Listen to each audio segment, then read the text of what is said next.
কচু পাতার রেসিপি আজকে ফার্স্ট টাইম বানালাম। খেয়ে সবার কি অবস্থা হলো লাস্ট পর্যন্ত দেখে যান। আসসালামু আলাইকুম এভরিওয়ান, কেমন আছেন সবাই? আশা করি সবাই অনেক ভালো আছেন।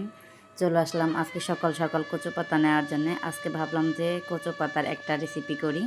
তো কি রেসিপি করব ভাবলাম, তো ইউটিউব দেখে আমি আজকে এই রেসিপিটা নিয়ে চলে আসলাম। এটা হচ্ছে কচু পাতার বড়া বলেন, যাই বলেন না কেন, তো আমাদের গ্রামে এটাকে বড়াই বলে থাকে। তো আমি আজকে এই বড়াটাই করব। তার জন্য এখানে কচু পাতা নিতে চলে আসছি সকালবেলায়।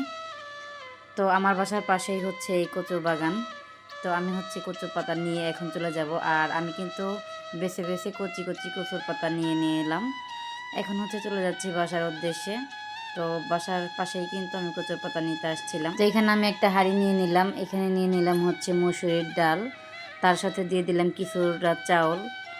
তো আমি এখানে ডাল চাল মিক্সড করে তারপরে এখানে দিয়ে দিচ্ছি পানি। এটা আমি অনেকটা সময় ভিজিয়ে রাখবো। তো তারপরে মনে হলো যে এখানে আরেকটা রকমের ডাল দিয়ে দিই।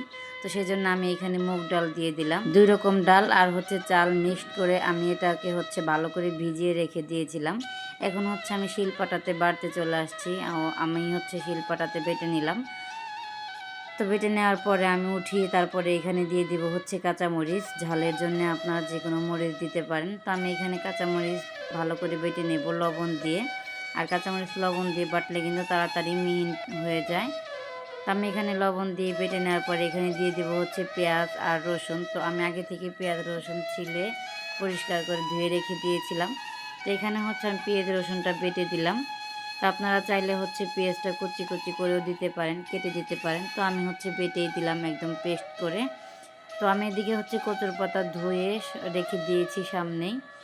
তো আমি এখানে দিয়ে দিব লবণ, তারপরে হলুদ, শুকনো মরিচের গুঁড়া আর কিছুটা মশলা মানে জিরা আর রসুন বাটা দিয়ে আমি এটা ভালো করে মিক্সড করে নিব এই ডাল বাটার সাথে।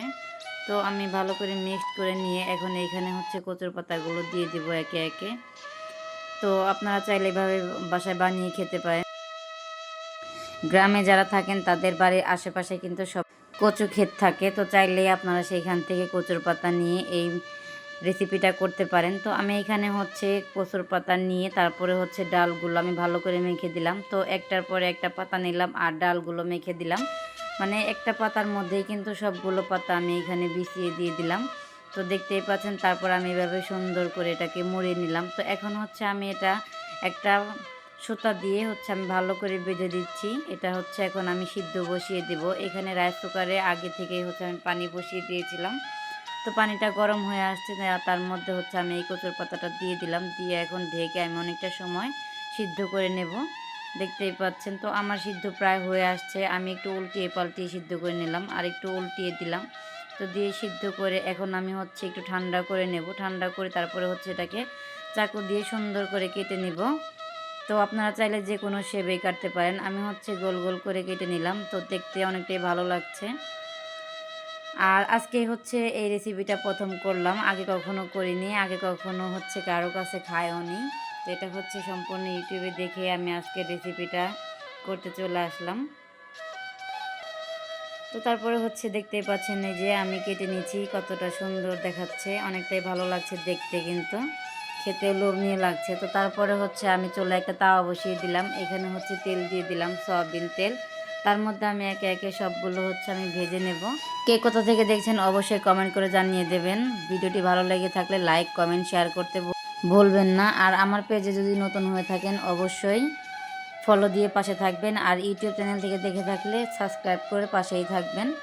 তো আমার ভাজা দেখতেই পাচ্ছেন হয়ে আসছে। আর এটা কিন্তু মুচমুচে করে ভেজে নিলাম। দেখতেই পাচ্ছেন এটা কেমন করে ভেজে নিলাম আমি। আর এটা কিন্তু দেখতে বোঝা যাচ্ছে যে একদমই ইলিশ মাছের পেটির মতো। এই যে দেখতেই পাচ্ছেন কতটা সুন্দর দেখাচ্ছে। তো অনেকটা লোভনীয় লাগছে। আর এই যে দেখতেই পাচ্ছেন লাস্ট পর্যায়ে। তো এখন আমি খেতে যাব। আমাদের আমার হাজব্যান্ড যে ক্লিনিকে চাকরি করতো সেই ক্লিনিকের মালিক আর এদিকে সব স্টাফরা সবাই মিলেই খেলাম। তো খাওয়ার পরে সবার কচুর পাতাটা গলায় ধরেছে, দেখতেই পাচ্ছেন কি অবস্থা একজনের। তো তারপরে সবাই দৌড়ে লেবু খেয়েছে, তবুও এটা খাওয়া বাদ দেয়নি, এই রেসিপিটা খেয়ে নিয়েছে। তো আপনারা চাইলে ভাবে বানিয়ে নিতে পারেন। ধন্যবাদ, সবাই ভালো থাকবেন, সুস্থ থাকবেন, আল্লাহ হাফেজ।